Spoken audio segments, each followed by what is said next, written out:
Hi, today I'm going to show you how you can get free stuff on Temu without inviting friends.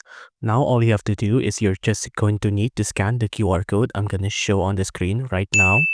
Either that or you can also click on the link I'm going to show as well right now. And you just have to download the Temu app to get the free gifts.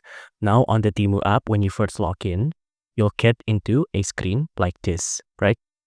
This is what the screen will look like. Just click on Win My Gifts. And on Win Your Gift, you can start picking all of your gifts here. Now you can see there's a lot of free gifts we can get, like gloves, and it seems like a car holder here, some wireless earbuds. Let's just pick the wireless earbuds here. Just pick that. Pick a gift, pick a color. You can also even pick the color. You can pick green, white, pink, blue, black. You can see it's completely free. This is a pretty high quality product as well, it looks like. So you can just click on pick this free gift now.